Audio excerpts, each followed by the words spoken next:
Oh my goodness. Oh my goodness. Hello, hello, hello, hello, hello. If you haven't come in yet, please come on and make your way in. Sit down and grab a seat. Hello, everyone, and welcome to the 24th Annual Spring Celebration of the Youth Advocacy Foundation. Yes, come on, give it up, give it up, give it up. Yes. This year, it's highlighting the importance of literacy, ending the cradle to prison pipeline, and the school to prison pipeline, as we all know. My name is DeLon Grant. Some of you may recognize me from the waist up. Yes, or in a screen if I had a box here. I hosted this event in 2020 and 2021 for the online event, and I'm so glad to be back. I'm so glad to be back here. Yes, thank you. Give it up for me. Give it up for me. I'm so glad to be back here with you in the flesh, meeting some of you for the first time, seeing you in your eyes. Thank you for having me. As you expect, like there's a lot of importance that's happening tonight, right? YAF does important work, as you all know, on behalf of the kids of Massachusetts. That's why you're here. So tonight will be a reminder, but also a celebration of what we've accomplished this year and looking forward to what we can do in the next fiscal year. And yes, when I say we, I do mean we. By we, I mean everybody in this room. We'll have a chance to honor a community organization, an individual champion of justice, and an incredible pro bono attorney. You will also hear from two incredible clients of the organization who will share their struggles with the education system and how advocacy from YAF and EdLaw made all the difference in their lives. For the first time at a YAF event, you also are going to hear from the Voices Group, which are past, yes, go ahead. Yep. Yes. So the Voices Group, they're past clients and families. They're talking about a moving art exhibition that they have going. I don't know if you've seen it. It's in the foyer. It's kind of on the back pillar right here. I got to see one of the quotes and one of the pictures before we started. It was amazing. I'm going to mess up the quote, but it basically said, when you tell people that they're bad, how do you not expect them to behave like that, right? It's the first one to the left. I think Milton did it. It's really kind of, yeah. It's really, really amazing and very, very moving. So if you haven't seen that yet, please, when you go out for dessert or when you go out to get a drink again, please look at that because that's amazing as well. Of course, there will be a chance to support YAF's work. That's why we're here, should you be so moved. Throughout the night, I'll be reminding you about bidding on the silent auction items. Those are in the back room along the wall. Those are amazing as well. Some of those will still be on auction toward the end of the night during dessert, so you'll be able to keep your eye on your phone. We'll be able to do it the whole time, but even after the event is done, you'll be able to do that as well. And that's in the Stratton Rogers room. For those of you watching at home, I don't know where you are. Is that right there, over there? Hi, welcome to the event. It's good to see you. You too can donate. Just go to the link at the bottom of your screen and hit donate. Okay, I just want to talk a little bit about why I'm here and stop reading from the script and tell you my story. Michelle didn't know this and Jackie didn't know this when I first started hosting these events. I was a little bit of a misguided youth, I call it. I didn't like going to school. There was no reason for me to go to that building. I'm dyslexic. Reading has always been a struggle for me. And I didn't have a community. I was a poor black gay kid in a very straight middle-class white town. And I auditioned for a play. My theater director from high school was told by the vice principal not to put me in the play. She did anyway, and my grades changed. I found community. I found people who were weird like me, who liked singing and dancing and acting. My GPA changed. I became the class president, the student council president, the homecoming king. Thank you. I went to a Big Ten school, University of Michigan. I went to grad school here in Boston, the Boston Conservatory of Music. I teach now there. I was on Broadway for 5 years. I toured with another Broadway show. That's not to point out my own accolades. That's to say, advocacy counts. Advocacy matters. That was one teacher who defied what the system was trying to do to a young kid. and it changed my life. It changed my life. Enough about me. Now I want to bring up. Oh yes, you too. Now I'm pleased to bring to the stage Ducci Gonçalves, who is the chair of the board of YAF. Yes. Let me tell you a little bit more about Ducci, who has all of the titles. She's also the Deputy of General Counsel and Director of YAD, which is the Youth Advocacy Division of the Committee for Public Counsel Services, also known as CPCS. Ducci will welcome everyone and share a few words about the challenges we're facing with the new administration, which are a lot, and all their decisions. And then she'll be pleased to announce the winner of the Community Justice Award. Go on, Ducci. I am not as tall as you, even with my heels on, so I'm gonna have to lower the mic. Good evening, everyone. Woo! So happy to see all of you here today. It really is a true honor to be here tonight to celebrate our 24th Annual Youth Advocacy Foundation celebration. Woo! Thank you for being here, not just to support our mission, but to stand in community with us at a moment when that solidarity means more than ever. Before we get started, just a quick thank yous. First, this beautiful event that we've been having for years now wouldn't be possible without the commitment, dedication, blood, sweat, and tears of Michelle, Jackie, and Marlise, and our board, as well as our staff at the EdLaw Project. So a big thank you to all of you.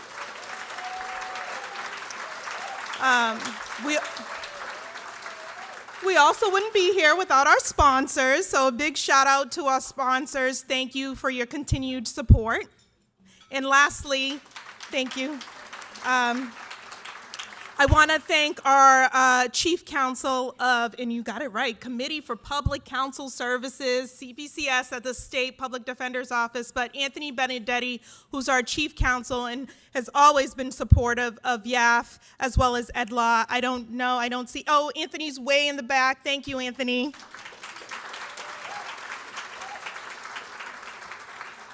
So we are gathered here tonight at a time of deep uncertainty. Across the country, we are seeing shifts in the federal landscapes that are rolling back protections, threatening essential supports, and making life even harder for families who are already on edge. Resources are stretched thinner, safety nets are fraying, and those who are already vulnerable, low-income families, system-involved youth, and communities of color are being asked to bear the greatest weight. It's in moments like this, when the system seems to pull back, that the importance of organizations like the Youth Advocacy Foundation, One Can Help, and so many of our community partners is critical. Because when policy retreats, people can still advance. When institutions stall, communities step in. That is exactly what tonight's Community Justice Award recipient, One Can Help, has done consistently, compassionately, and with remarkable impact. We gather tonight not only to celebrate our collective work, but to spotlight a partner whose commitment to equity and justice has never wavered. One Can Help, this year's recipient of the Community Justice Award, is just that. As someone who has represented youth in juvenile court and now oversees youth defense across Massachusetts, I've seen firsthand how One Can Help can transform lives. One Can Help has moved the needle and changed lives for youth and families trying to navigate systems that don't always see them fully and sometimes do not support them adequately. The individualized and timely resources that One Can Help provides has had a profound impact on the lives of youth and families. Whether it's a bus pass, a laptop, football cleats, or a membership to the YMCA, these are often the difference between progress and setback, between staying together or falling apart. In these times when public support systems are being weakened, organizations like One Can Help are stepping in, providing basic, urgent, equitable support. This is equity work.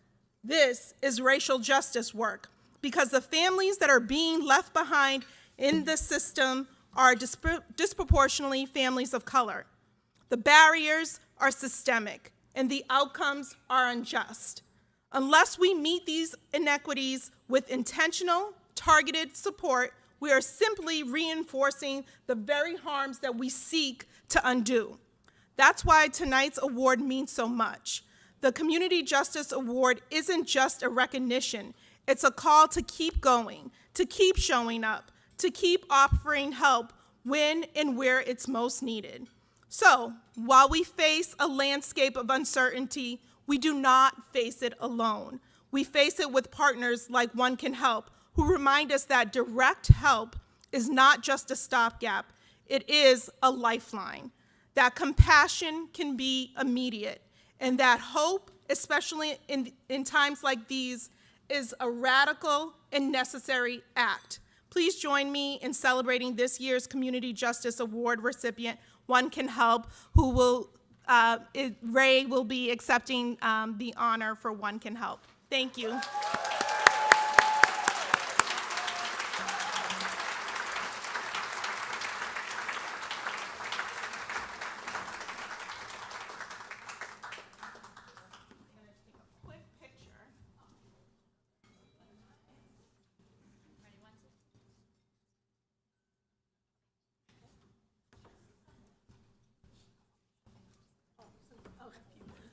Well, on behalf of One Can Help, and I thank you very much, and I thank YAD for doing all the great work that they do as well.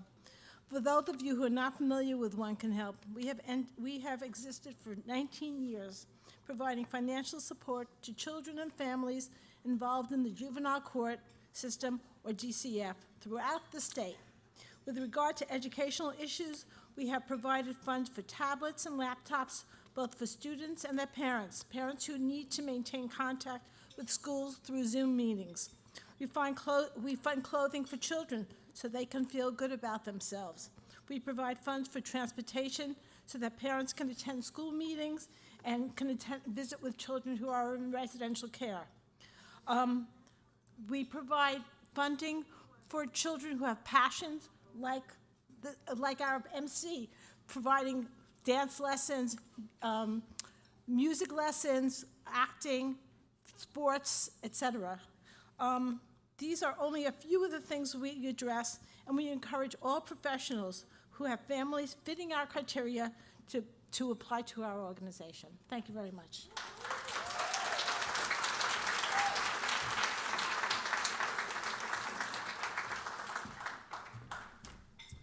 All right. Continuing on, now I'm pleased to call to the stage Ed Law Senior Counsel and also the Executive Director of YAF, the heroine herself, Miss Michelle Scavangelli, who will introduce our Pro Bono Attorney of the Year.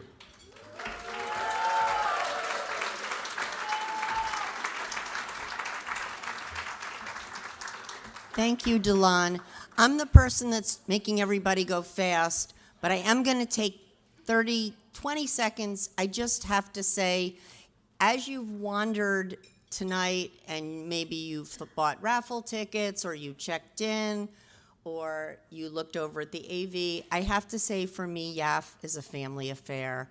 I have 3 of my children here, 2 of my grandchildren working, and my husband is there with our friends. So I love my family. And this lady, it was bad enough for Marlise to have to work with me and Jackie. Today she got the full family effect. Anyway, I am so happy to be able to introduce our Pro Bono Attorney of the Year. I just have to say quickly, I met her in a very special way. You know that Italy trip? I advise you to bid on it. You can't go to Italy for 4 people for a week in a villa in the most charming village in Tuscany for $2,500, $3,000. I mean, it would just cost so much more. But I was in Italy on that trip. We're going next year. We've gone 4 times, so that tells you it's really good. But I was in Italy with my family, and I get a call, and the time difference is such, it was late. I got a call from Morgan Lewis saying one of our attorneys took a case, a pro bono case, a different legal services organization. They thought it was going to settle. Instead, it's going to a BSEA hearing. Can you help? Because that other organization doesn't have anybody to help her. That was Stephanie. We met. We crammed for that hearing. She did an amazing job. The one day of hearing we had, that night, BPS called and gave the family everything that they needed.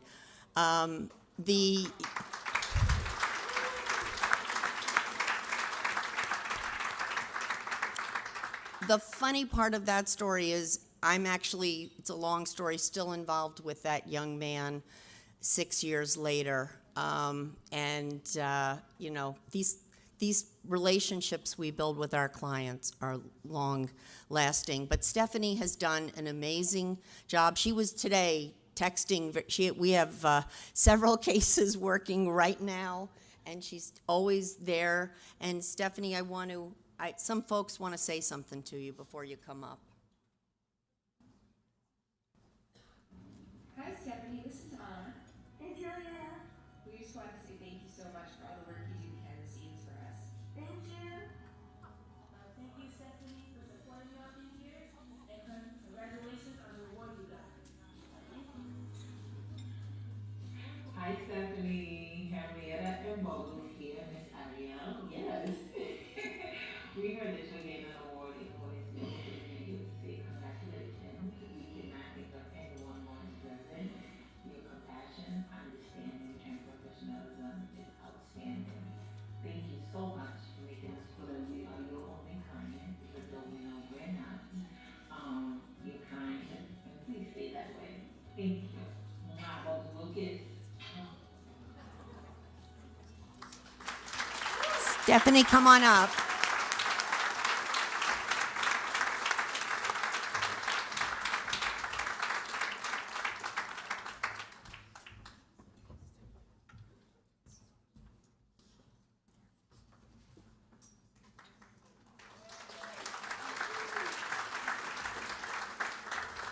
Wow, that was overwhelming. I am honored to receive this award from the Youth Advocacy Foundation. It really is unexpected and a great honor, so thank you very much.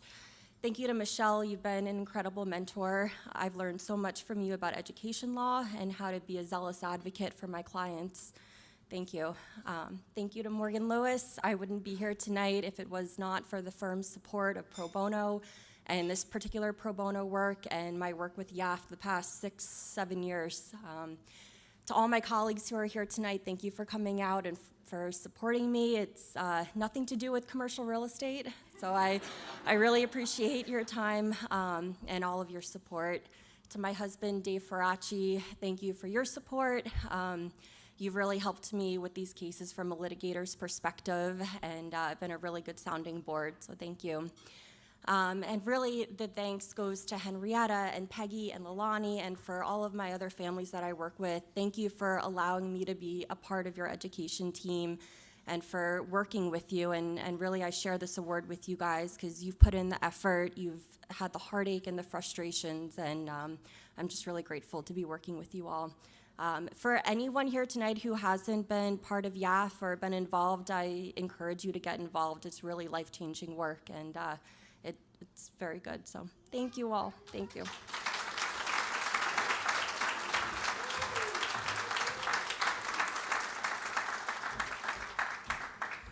All right, and now I'm pleased to introduce YAF's president and CEO, Marlise Spaniard, who is also the director of the Ed Law Project, the organization that YAF funded and grew for 23 years before it became an official part of CPCS in 2023.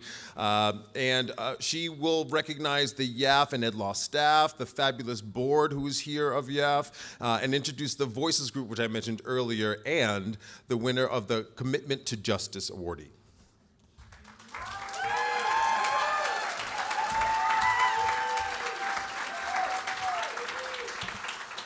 Hello, hello. Thank you so much for being with us on this Friday evening. As we continue to navigate the shifting federal landscape and its impact on our clients, communities, and our loved ones, it feels good to be together in fellowship, so really appreciate you being here. This event brings together defenders of all types. We have CPCS leadership and staff, some who came all the way from Springfield, social workers, private bar attorneys, legal service attorneys, policy advocates, and those of you who are here supporting our work. Your presence tonight is a powerful reminder that we are not alone in this work. We are part of a resilient, passionate, and united community committed to justice. Among this remarkable group is the one that I have the privilege to lead, the YAF and EdLaw team. Day in and day out, our YAF and EdLaw team works incredibly hard to push back against new and troubling developments that are fueling the school-to-prison pipeline. I want to take a moment to recognize them. They hate this part of the evening, but could you all please stand?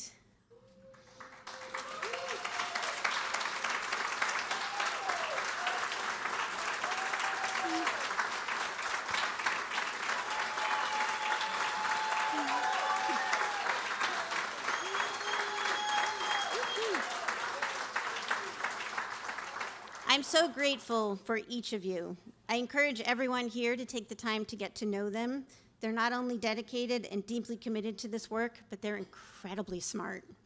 I want to just share with you that probably the highlight of my week is our staff meetings where I can listen to them think out loud. It's a real pleasure. So thank you all. A special thanks goes to Jackie and Michelle, who year after year pour their hearts into making this event a success. Everything wonderful about tonight is a reflection of their hard work and care. Please join me in giving them a round of applause.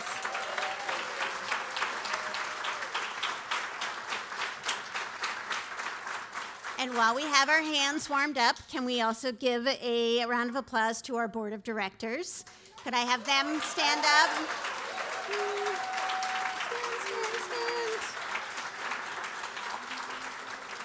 As many of you know, a position on a board of directors of a nonprofit is a volunteer position.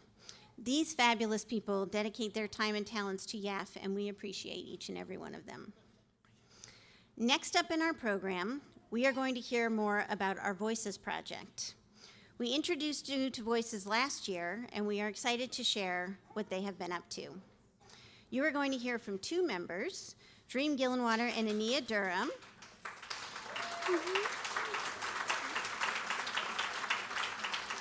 We are thrilled to have the Voices art display outside, which I hope you have had a chance to enjoy. If not, it's going to stay out there through dessert. And yes, there is dessert. There's ice cream and cupcakes coming. I'm not going to say so much more about them because they're going to share more about the work that they're doing. So, Dream and Ania.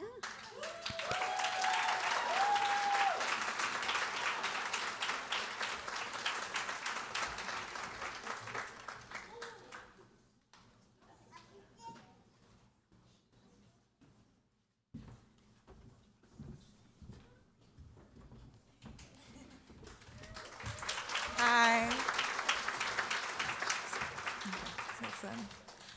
Good evening, everyone. My name is Ania Durham. And I am Dream. On behalf of this year's Voices cohort, we're honored to stand with such fierce and dedicated advocates working for educational equity. Massachusetts consistently leading the ranks for public education in the United States.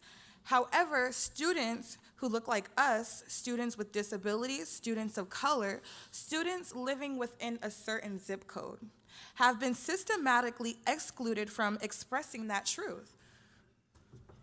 Voices stands for Voices of Impacted Communities Ending the School to Prison Pipeline. It is a supportive space for current and former students, parents, and young adults to come together and collaborate, grounded in their lived experiences.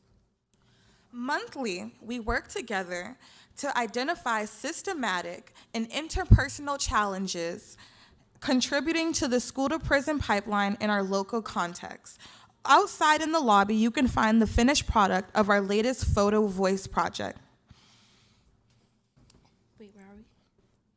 Sorry, guys. Voices brings in what our schools push out. We are community ambassadors who are experts in our lived experiences, working in unity to disrupt the school-to-prison pipeline. Supporting the Youth Advocacy Foundation directly support us. Thank you all for being here this evening and have a fabulous night.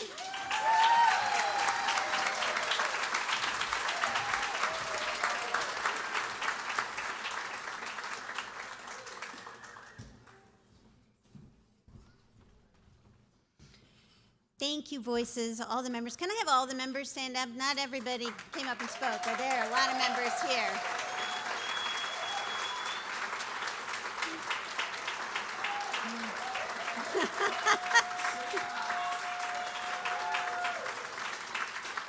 I love the assist from Richie for those that didn't want to stand. So I appreciate the assist there.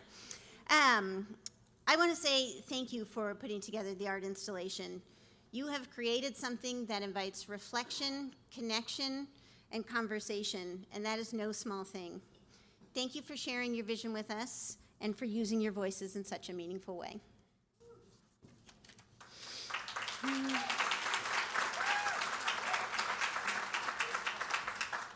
It is now my profound honor to introduce tonight's Commitment to Justice Award recipient, Ms. Edith Bazil.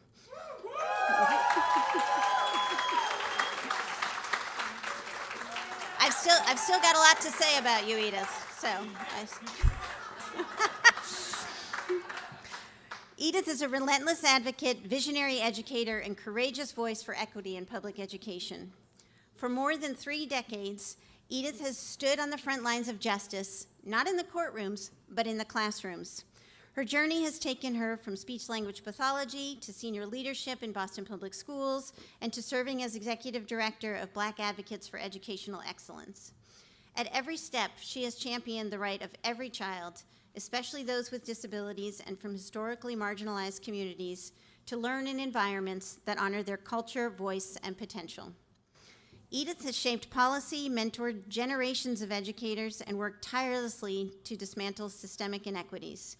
She has touched the lives of thousands of students and led with the unwavering belief that culturally responsive teaching isn't just best practice, it is justice in action.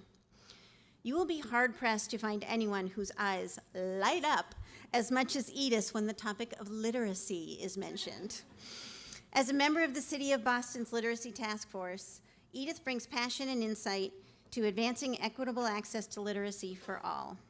In addition to accepting this award, Edith will be sharing some powerful reflections on literacy and its connection to the school-to-prison pipeline.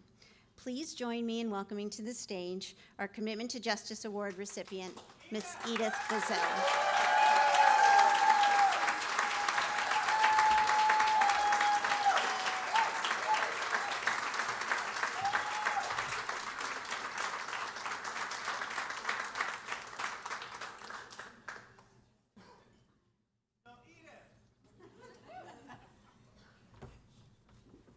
Thank you, Marlise. Thank you for that wonderful introduction.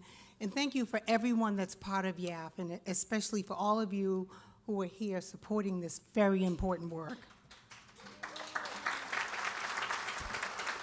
So, I don't know, who's going to fire up the PowerPoint? Jackie? Okay. Awesome.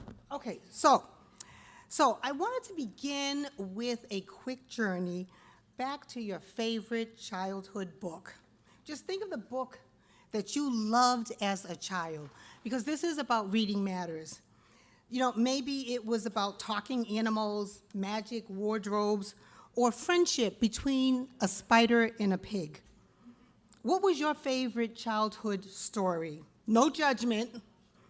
If you're feeling brave enough, I want you to turn to your intimate elbow partner and share your favorite childhood book. Take a moment and do that right now.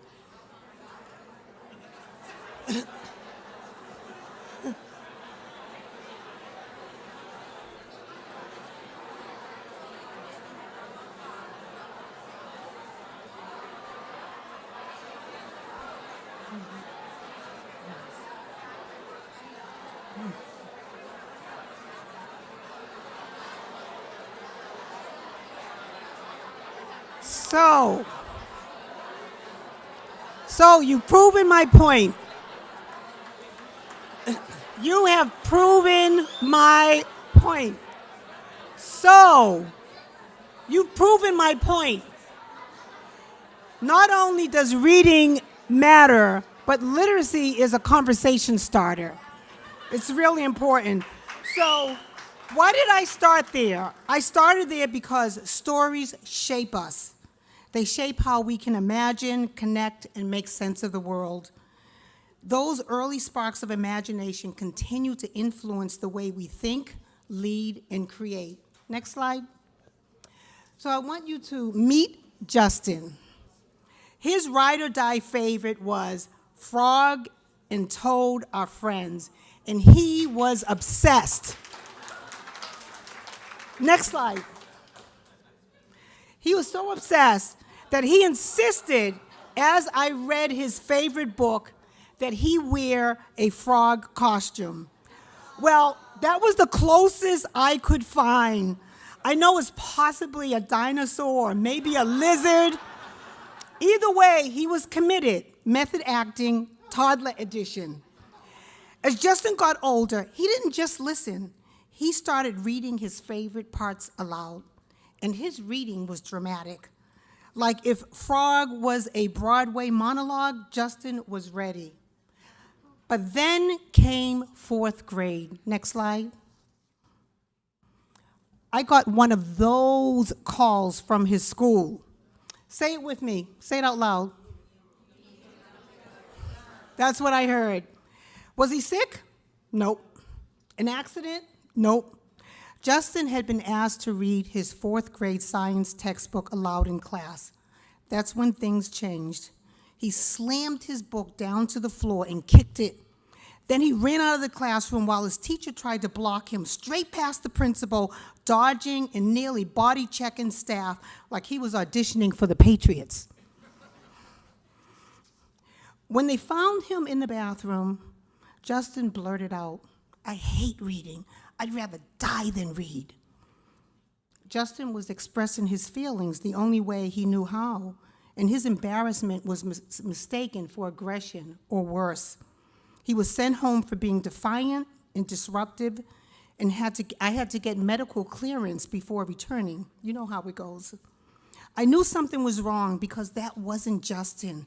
You see, next slide. Once when we were at the fish market buying lobster, Justin carefully picked one out. He carried the bag home like it was a goldfish. Then he went upstairs to do his homework. When he came back down and saw that I had cooked it, he burst into tears. "Mom, what did you do?" You see, I was shopping for dinner. Justin was choosing a pet. He had even given it a name, Jerry. We ended up burying Jerry in the backyard. And I ordered pizza for dinner. That's how gentle and loving Justin was. But after that one school incident, everything changed. Justin was constantly in the office, not because he was doing anything wrong, but because he was labeled as troubled. One click.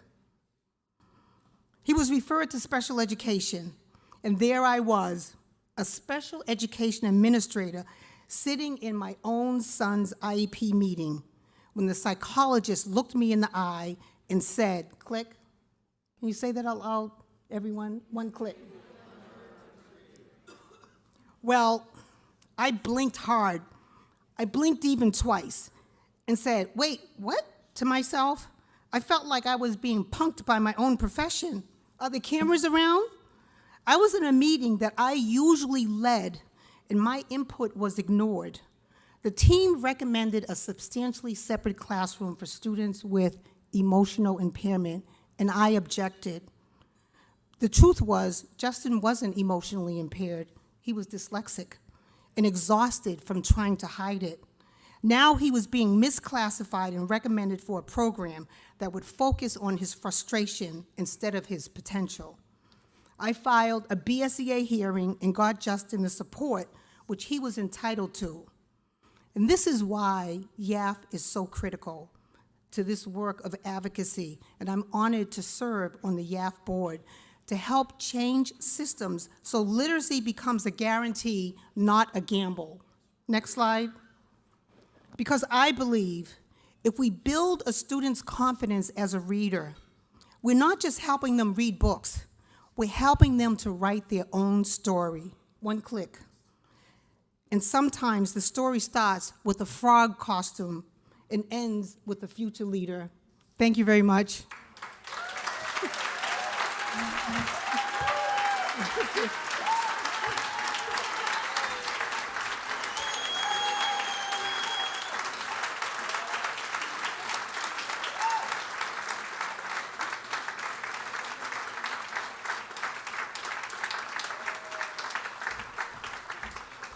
What an amazing story, Edith. Wow. And now I want to, the best part of these events, right, every year annually, is when we hear from the clients, right? We hear from the students who can tell their stories in their own words, in their own voices, and how access to education advocacy against adversity with dyslexia has made a difference in their lives. And we have one specific student who I think Michelle is going to introduce, right?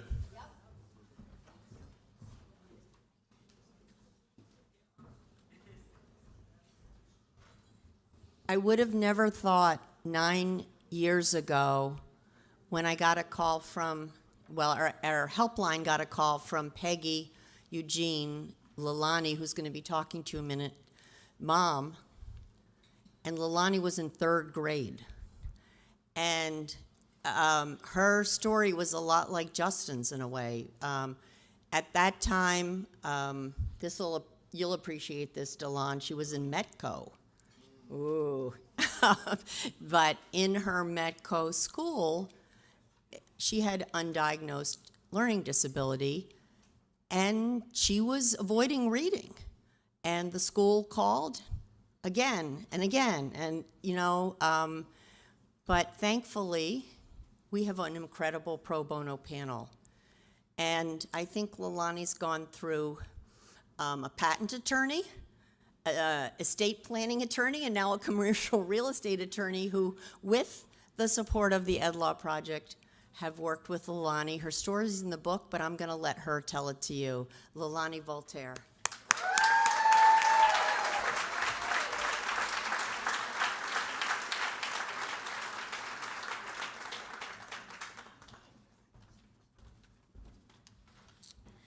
Hello, my name is Lalani, and I want to share my journey and the many challenges I have faced throughout my education experience. Since the 3rd grade, I had the fortune to work with Youth Advocacy Foundation, YAF, a partnership that has truly changed my life. During group reading sessions in school, I have often found myself stumbling over my words, feeling embarrassed when I, mix up simple terms like box and fox. Additionally, living with ADHD made it difficult for me to concentrate. And unfortunately, my school wasn't able to provide support I desperately needed until YAF stepped in to help my mother and me navigate conversations with the school to improve my individual education plan, IEP, which is essential for my growth in reading. I cherish my early memories of YAF, especially in the meetings we had. Once they got involved, I was pulled into special reading groups designed to build my skills. And slowly but surely, I reached my grade level in my reading. YAF ensured I received the academic support I needed, both during school and after school, providing help in person and online. I have a deep trust in YAF, particularly Michelle, who has been by my side since I was in 3rd grade. Her presence has been invaluable as I've grown up. I feel a strong desire to give back to Michelle and the YAF because their unwavering support has meant so much to me. I'm also grateful for the lawyers at Morgan Lewis, starting with Larry Stanley, up to Stephanie Faraci. Sorry. She has been there for me since my time at Southeastern Votech. She deserves the award she has received tonight. Thank you, Stephanie. As a child, I often felt overwhelmed, phoned and would lock up emotionally, sometimes even crying and hiding under tables during difficult moments. Yaf recognized that my reactions were linked to my disabilities and connected me with specialists who taught me how to manage my emotions and articulate my feelings in constructive ways. They advocated for me fiercely, ensuring I received the extra reading help I needed, which included attending programs called Linda Mubel for 2 summers. The experience was tremendously beneficial for my reading and development. Today, I found joy in reading during my free time, with my journey beginning with a Garfield comic book. From there, I delved into fantasy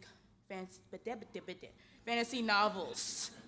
I have grown to appreciate reading in all its forms. Now, as a high school student, I'm proud to say that my reading level has reached to a college standard. Also successfully, thank you.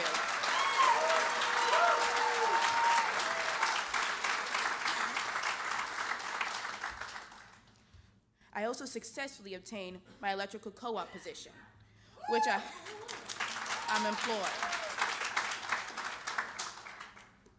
which I hope will pave the way for me to join the electrical union and eventually become a master electrician.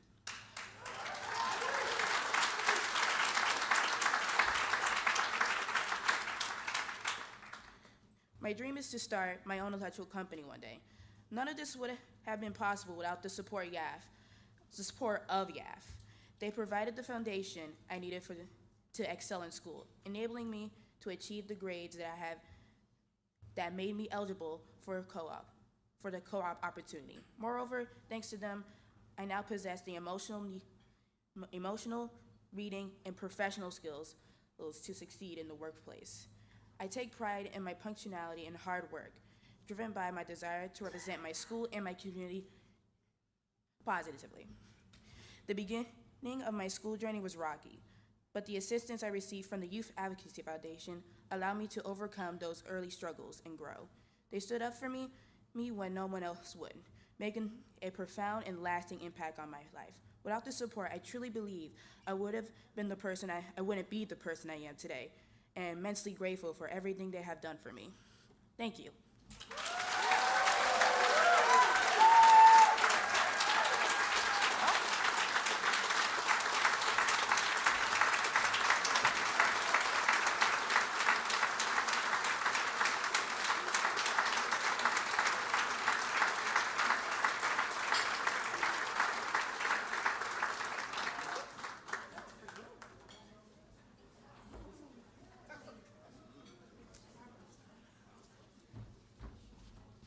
Wow, what an incredible story, Leilani. And what's amazing about it is as someone who is also dyslexic, who's also struggling with reading, we just need a little extra time. That's it, Some of y'all need extra time on the dance floor, So some of y'all need extra time in the bathroom, Some of y'all need a lot of time in the bathroom. We just need some extra time, that's all it is. That's all it is. It's an amazing story, amazing story. Leilani is just one of the many students that are supported by all that YAF does in Ed Law. So thanks to the financial support you all give to this organization, they can keep doing what they do. And you know how they keep doing what they do is by you going to that silent auction back there. So make sure that you're still checking into that. I just want to mention also the art that is I love that they're giving art as the award, right? You can put that in your bathroom, okay? You can put that in your house, and it's not just a plaque on the wall we have to explain, but it's a lovely piece of art. That it comes from Artists for Humanity. These are young artists that create this art, and all of the proceeds go to these young artists. I think that is amazing. Whoever's idea that was, it's brilliant. To support people. Go ahead. Yeah, amazing, amazing. So keep doing the silent auction, and we're going to ask you for a little more help toward the end of the program. There might be a little song or ditty to encourage you to donate some more. We're now going to hear from another student with an amazing story of incredible resilience and not giving up on your dreams. But before we hear from that student, we are going to bring up his Ed Law attorney, Diana Howitt, to share an update on the class action lawsuit that Ed Law and others have filed against DSES, and then she will introduce our next speaker. Come on up, Diana.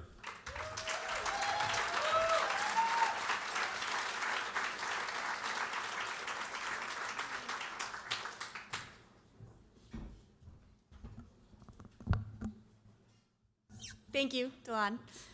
Hi, everyone. I'm so grateful to all of you for being here and for giving me this moment to discuss this systemic project, and most importantly, to introduce the next star of our show, Jared Campbell. Not yet. Before I dive into that, I want to start with a huge thank you to Jared's family and support system for being here with us today. I've seen you stand behind this young person in such a special and meaningful way, and I know that our work as a small part of Jared's team means nothing and goes nowhere without all of your work to raise him up and support him unconditionally. I'm so happy you're all here.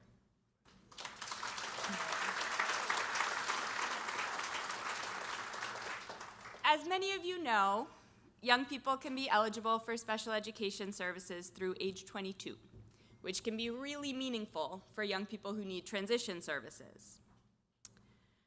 The purpose of special education is to prepare young people for whatever it is they want to do after high school. So access to services can be very meaningful during the crucial years of late adolescence and emerging adulthood.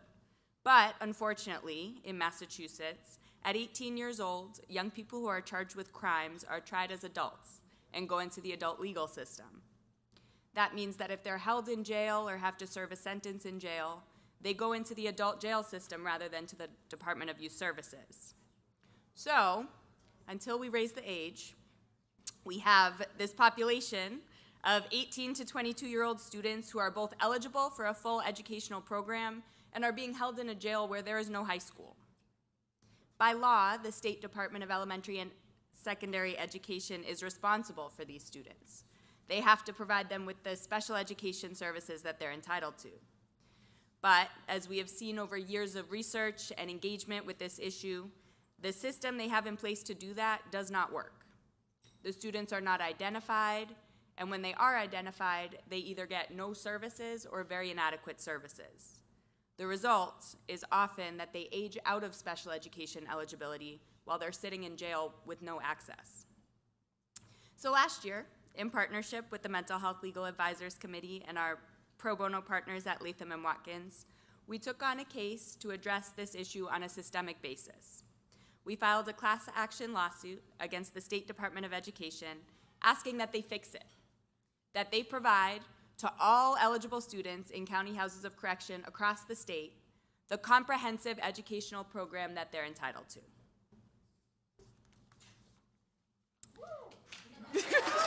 That was a dramatic pause. Thanks. We are in the thick of that litigation now, and things are moving slowly and steadily ahead as they do. And all of us, the team at EdLaw, our partners at MHLAC and Latham, and our clients remain focused on our goal of a system that works. But the part of this process that has been most meaningful to me has been the opportunity to meet and work with the young people who find themselves caught in this broken system. I've been able to look to our clients when I've felt discouraged or like we have a long way to go. Because though they are up against what can sometimes look like insurmountable obstacles, within an environment where they have to fight for every minute of education that they get, they maintain their drive to go to school. And I am so excited that you'll get to hear from one of those young people tonight in our next speaker, Jared Campbell. Not yet, right? Sorry. I'm gonna talk about you first. When I first met Jared, he was being held in the Worcester County Jail on charges that he knew would eventually be dismissed. But the legal system moves slow. He went in when he was just 18 years old, and he sat for a long time. And Jared told me when I met him that he wanted his high school diploma. And he'll tell you the details, but he had a ways to go. He had a lot of credits left to finish, and given his particular situation, there was a lot of red tape in the way of getting him access to any school at all. But what I found most striking about working with Jared is that he never moved off that spot. He always stayed confident that through patience and diligence and consistency, he would get to his goal. He didn't need a plan B. While sometimes the world's low expectations and assumptions can encourage young people to settle for second best or limit their own potential, Jared so consistently wanted to achieve his goal. This young person, caught in a system designed to hold him back, did not need a plan B. I am so grateful to have had the opportunity to work alongside this incredible young person, and so happy he is here with me today with both his diploma and his freedom, ready to share his story with you.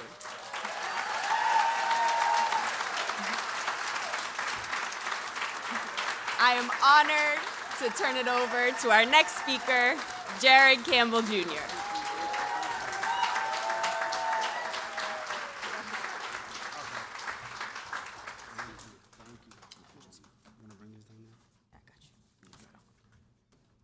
So, first of all, it's a pleasure to be here. And I just want to say, as Diana has already mentioned, my name is Jared Campbell.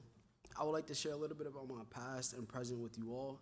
Before I start, I want to give some thanks to God, to my grandparents, and to the rest of my family, and to Diana and Richie and the LR Project. So basically, I just want to start like before my incarceration. I would like to share a little bit of my past and present. So I'm going to start this story. Before my incarceration, I faced difficulties as a young person. I had to fight a case as a juvenile. I had to watch my friend pass away in front of me. There was a lot of trauma throughout my adolescence, but I always fought hard to prioritize school. I was making progress toward graduation until 4 months into 2021. I got arrested on severe charges and sent to an adult jail. I didn't make it out again until almost 4 years later. I got to the county in Worcester, and there were no programs, there was no school, but it was still my goal to get my diploma. My lawyer, Michelle Mencken, got in touch with Diana at Law Project, and they worked very hard to give me access to my education in Worcester. It wasn't easy, it wasn't a month. It took almost a year for me to be able to get my education rights and to be able to start my schooling in the jail. I was so determined to finish. Some days I was only able to work for an hour. Some days I had a few hours. Some days I had no time at all. But every chance I got that they gave me, I took no matter what else was going on. Being in jail was not easy. I was away from my family. I was away from opportunities. I missed out on vacations. I went from being a teenager to an adult.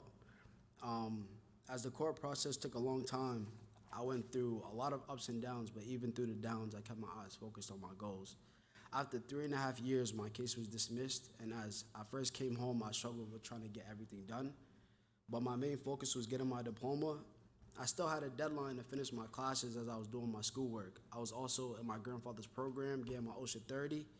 I would say out of everything I accomplished in the 4 months that I've been home, getting my diploma was truly the happiest goal I accomplished because of the struggle, the process, and the time that it took for me to go through it. Now I'm currently working with my grandfather, Reverend Emmanuel Hutchison. I'm helping out with my family painting and carpentry business.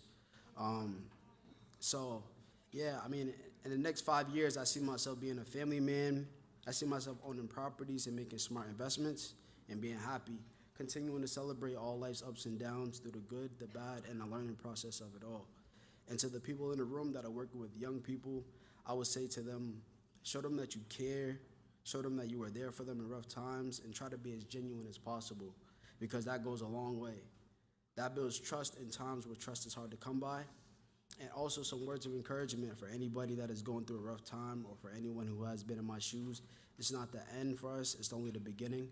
It's about what you do with your time and how you manage it.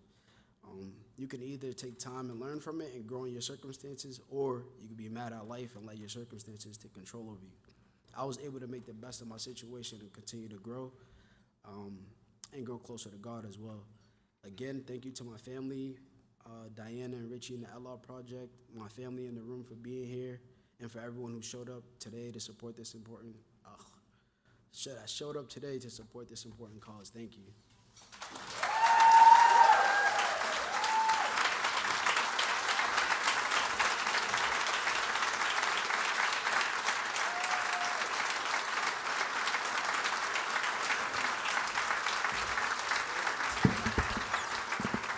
Amazing, Jared, amazing. Thank you for sharing your story. And this entire table is your family. All right. Give it up for Jared's family, too. Yes. The story of resilience is it never ceases to not strike a chord with me. It's beautiful. It's amazing. Jared, can I ask you what? We're going to do a raffle. If I can ask you to come back up and pick one. We won't announce it, but just stand up here and we'll pick one in a second. Now to you all. Back to you all. It's the time you've been waiting for. I know you've been dying to know who's going to win this Celtics. I don't sport. I don't. I know. But I know you do here in Massachusetts. The Celtics, the hockey, the Red Sox, all the things. And I'm glad for you. I'm really glad for you. And somebody's going to be very excited by this package of 2 Loge tickets to the playoff game. The playoffs are happening. Amazing. You get early entrance to the warm-up near the court side. They'll take a photo center court with the Celtics photographer. It's a lot of stuff. 2 Loge tickets. You ready? And if they're not in the playoffs, it's any game. Listen, boom. See, what did you do, Michelle? What did you do? Excuse me, Jackie. Dang. They're going to be in the playoffs. No, we've claimed it because we're here giving money for that, right? Great. But if you haven't had a chance to put your raffle in, there's still time. And that time is right here, right now. If you would like to. There are tickets left. This is the last chance, and it's an incredible deal. 2 Loge tickets, courtside, early entrance, the warm-up, the picture center court. All of the tickets were just $100, which means you have good odds because there were only 100 tickets. And you can get, say again? Yes. You can get more than one if you would like. These are, Michelle is trying to let you know that these are her grandchildren who are adorable and beautiful, and they're selling the tickets. How can you refuse her grandchildren? How can you? She's the heroine of the YAF. And Jackie's daughters? You cannot refuse her grandchildren. So we also have these volunteers. They're all in blue. Raise your hand if you would like to buy a raffle ticket or you would like to buy an extra raffle ticket because you already bought one. Say again? World Cup tickets? Now listen. We got to deal with the Celtics first, my friend. Celtics first. So there's one over there. Thank you, Jared. Well, we'll do the Jeopardy. I think this gentleman back here, is that you, sir? Also want to buy one? Yes. Awesome.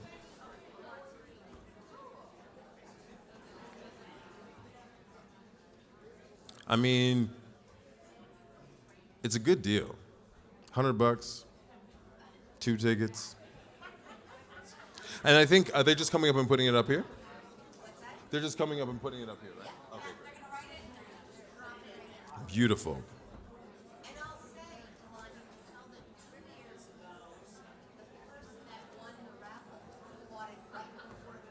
Oh, shoot. You know what Michelle just told me? 2 years ago, the person that bought a raffle ticket at the very last second is the person that won.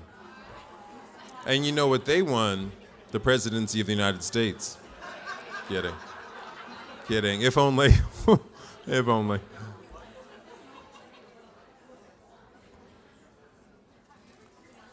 Few more minutes. Anybody else?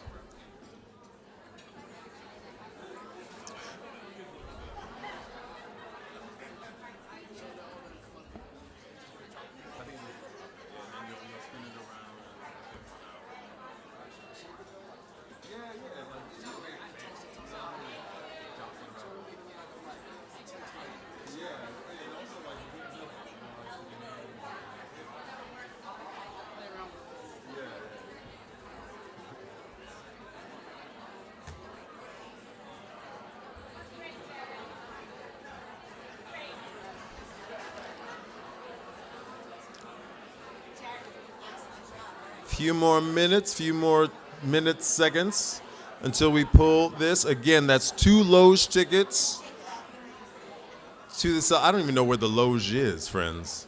2 Loge, it's great seats around the bowl. Yeah, they're great though. Oh, they serve food? You had me at food.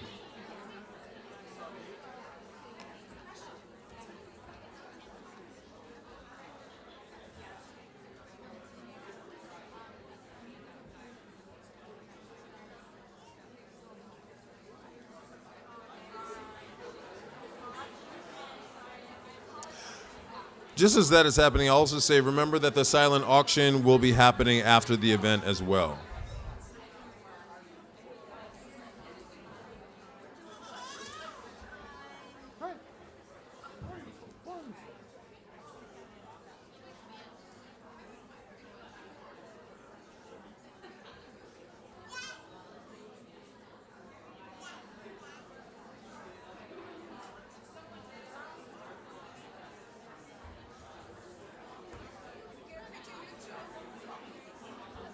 You did? Great.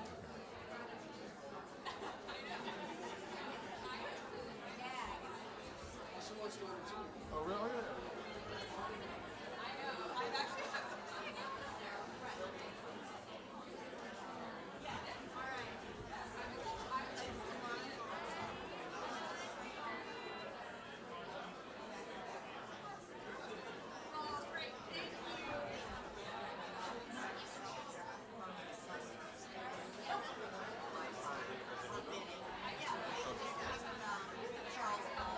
Okay.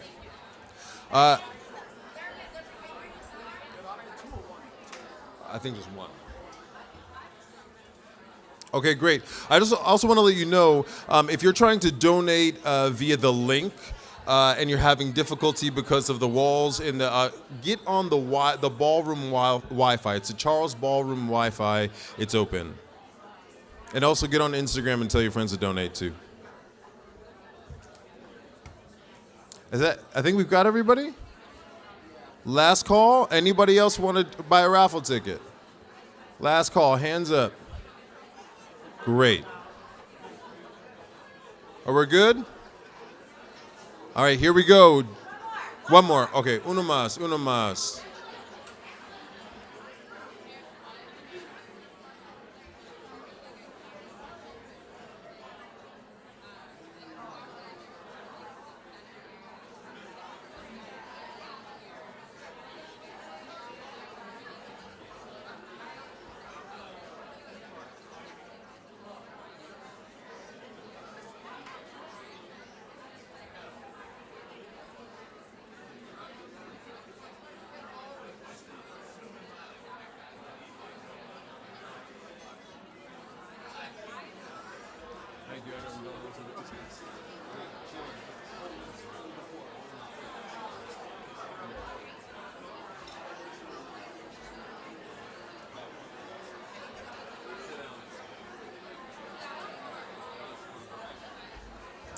All right, here we go. Drum roll, please. Here we go. Yeah, so spin it around. Jared's going to choose the winner. Yep.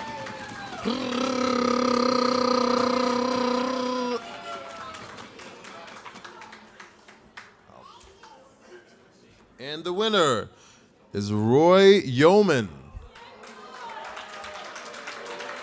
All right, Roy Yeoman.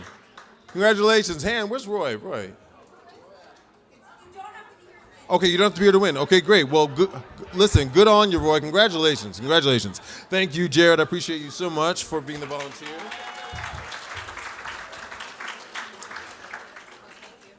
Oh, yes. Oh, raffle tickets. Got it. Okay. And thank you all. Thank you all for your generosity, for being here to celebrate with us, and for bidding on the auction items. Like I keep saying, that's also amazing. We know a lot of you have already given your financial support, and you also have come here to giving your time as well. But maybe something you've heard from Jared or Lalani, or from the YAF staff, from Michelle or from Ducci, from any of the lawyers who have come up, that makes you want to dig a little deeper. You can still do that. There's still time. Or if someone brought you here, maybe you're a guest with someone and you've been inspired and you want to help out, you can also do that by going to that link and donating. I have to say, we are trying to raise $10,000 tonight, yes, thank you, $10,000 tonight, which is a lot of money. But I want to say, like I said, I've hosted this event twice before in 2020, and both times that I hosted the event, we did raise $10,000. We did. So I know that we can do it. And I would be a little embarrassed if we didn't do it this time. So don't get behind me. Donate the money if you could. In a minute, my friend and I, Deb Popple, we're going to sing a little song for you that she wrote. You can go out and see some of the voices work, because they were also here tonight, and again, be inspired by Lalani and Jared. But if that isn't enough for you, let me tell you just a little bit more about where your donations go in this Fund a Need that we're doing, where we're trying to raise this $10,000. YAF has created a client assistance fund that, among other things, provides emergency support for our clients, sometimes in need of things like for their educational services that their attorneys have set up for them. That fund addresses the basic needs of food, school supplies, clothing, electronics, and even housing. YAF also provides transportation access, temporary housing assistance, independent evaluations to help students prevail in their cases against school districts. So their money is going to all of that, and we have actually specific numbers that I'm going to talk about here coming up. But this year, YAF has been able to help many of their clients safely get to and from school and work, access to food, shelter, all the basic needs that we all need to be able to just be present in school. So if we can raise this $10,000 tonight, we can help 75 to 150 clients this coming year. If you donate double that, obviously we can help more people with more significant needs, right?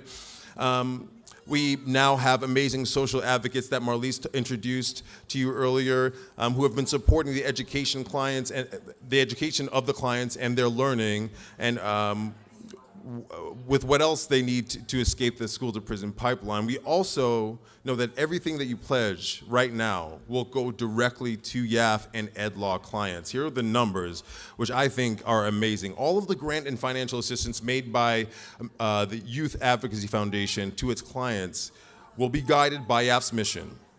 So they've given $100 for a gift card for food, $250 for a phone, a basic need just to stay in communication, $500 for clothing, $50 for school supplies, $750 for a computer. You literally can't do anything without a computer today, without internet access, right? How can you go to school? $100 for an Uber ride or a T-Pass, $1,000 for temporary housing, which is often needed by the older students who can't find housing or find themselves unhoused or homeless and need a safe place to go, $2,500 for an independent education assessment, $5,000 for an independent neurological evaluation. So YAF needs your help. Please help YAF and these vulnerable students in Massachusetts by donating tonight. Yes, there's some. Here I come. Please. If you're having trouble finding it, it's in your bidding app, like so. And at the top, it says Give to YAF. I believe it's that button. And then it'll give you different amounts or custom. And thank you, Eliza. Eliza found it. I don't know where she is, but thank you, Eliza. Annie Childs. Awesome. Ashley Davis. Oh, we're going to call people out now. Ashley Davis, thank you. Ryan, thank you. Ryan Hanafi, appreciate you. Mary Casaban, are they coming up over there too? Yeah. Oh, go ahead. Miriam Conrad, thank you so much. So while you all keep donating, we're gonna come back and ask you for more donations. But my friend Deb Popple and I are gonna do a little ditty for you that she wrote, just in the spirit of everything today. Come on, Deb. Yeah, we can use the handle too. Let's see. There we go. Yeah. Do you want to do it back and forth?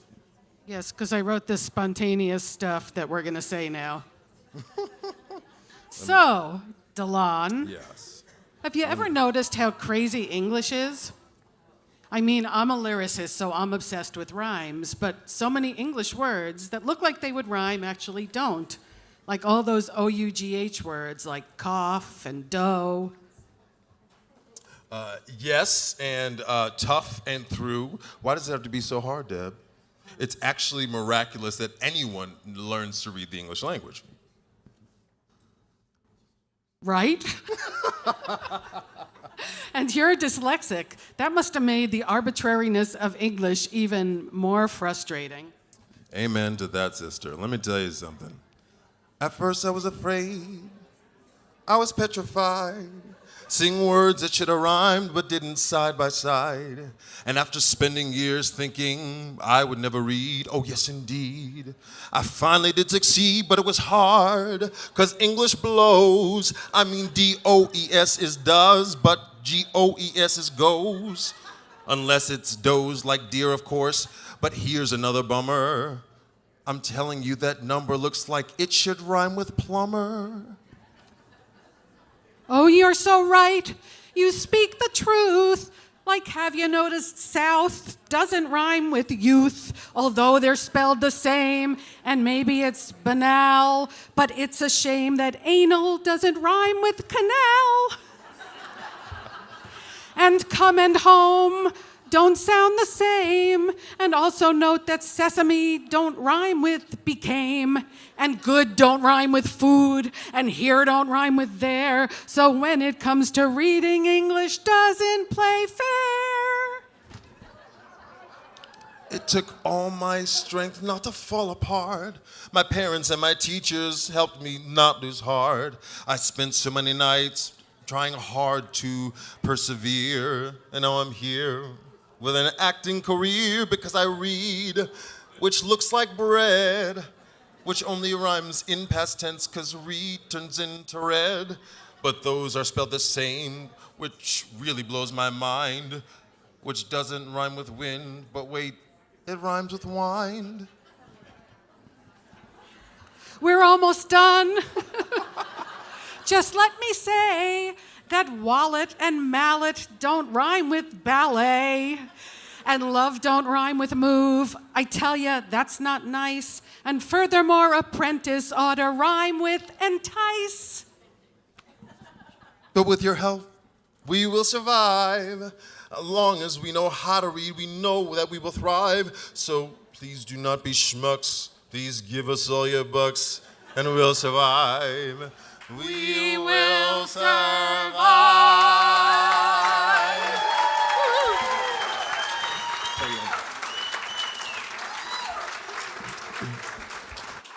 Can we give it up for Deb one more time? She wrote that. Come on.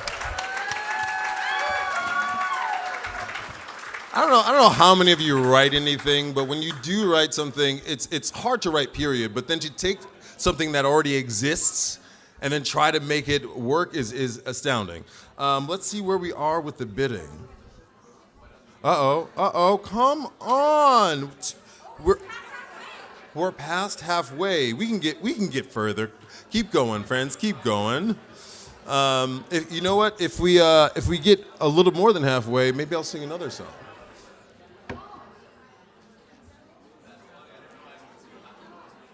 $5,200 something.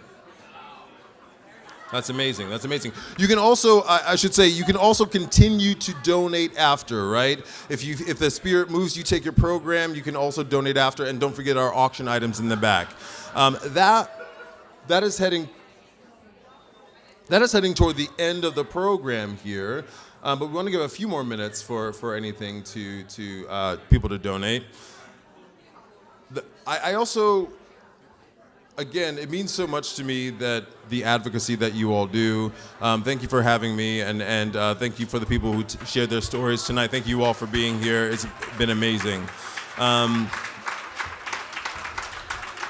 Thank you, Stephanie Faraci. I see you, girlfriend. Appreciate you. $6,100. Keep going, friends. Come on, Jimmy Horn. Jimmy cracked corn, and I don't care. Go ahead, Jimmy Horn. That is amazing. $7,100.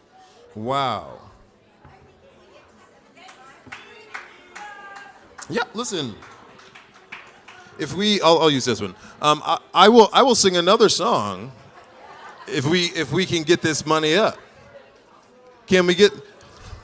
Do you want to sing, Bob? Oh, sing with me. Let's keep going. Yes, $7,300. Denise. Come on, Denise. Keep it going, y'all. Keep it going, y'all.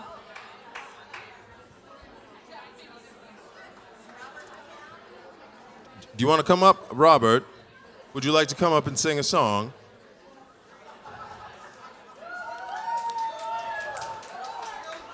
With me? I don't know any songs. I don't know any songs. Bob Saud.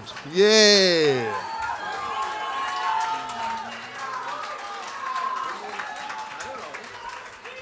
What do you got?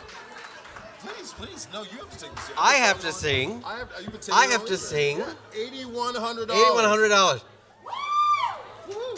I'll stay here for moral support. All How right. about that?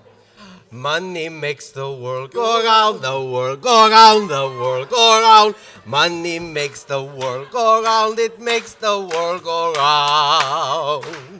A mark, a yen, a buck or a pound, a buck or a pound, a buck or a pound. Money makes the world go round, it clinking, clanking sound of money, money, money, money, money, money, money, money, money, money, money, money, money, money, money, money. Mark, a yen, a buck or a pound, that clinking, clanking, clunking sound, it makes the world go round. Did we raise any money? Yes, almost $1,000. All right, your turn. Almost. Okay. I will sing. I'll sing one if we can get $1,000 more. Right? While I sing.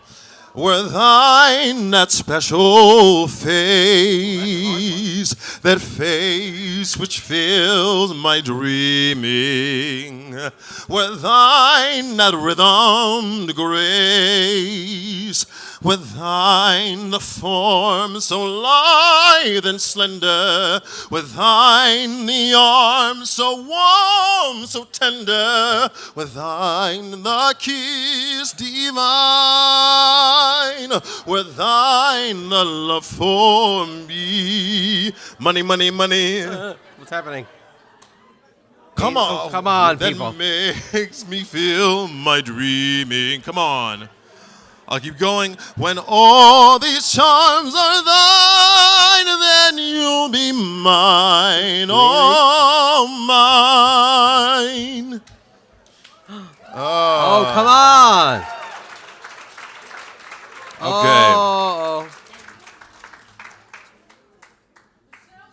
Oh, wait, there's also, Michelle has a song too right now. No, I'm kidding. There is, oh, thank you. Oh, goodness. No, sir. Jimmy Horn. Wow. Wow. We did it. We did it. Jimmy Horn. Wait, Jimmy, can Jimmy stand up? Jimmy Horn, stand up. Who's Jimmy Horn? Jimmy Horn. Come on, Jimmy Horn. Wow, wow. That's amazing. That's amazing. Yeah, remember, silent auction in the back. Remember to please check out the Voices exhibit. That really moved me. That's really, really beautiful in the back there. Also, there's dessert. There's coffee. The bar is still open. So is the donations. And there'll be music. And like I said, maybe you want to dance if you have a drink or something like that. Thank you all so much. Thank you for being here. Thank you for your time, your donations, and your advocacy. Appreciate you all. Thank you.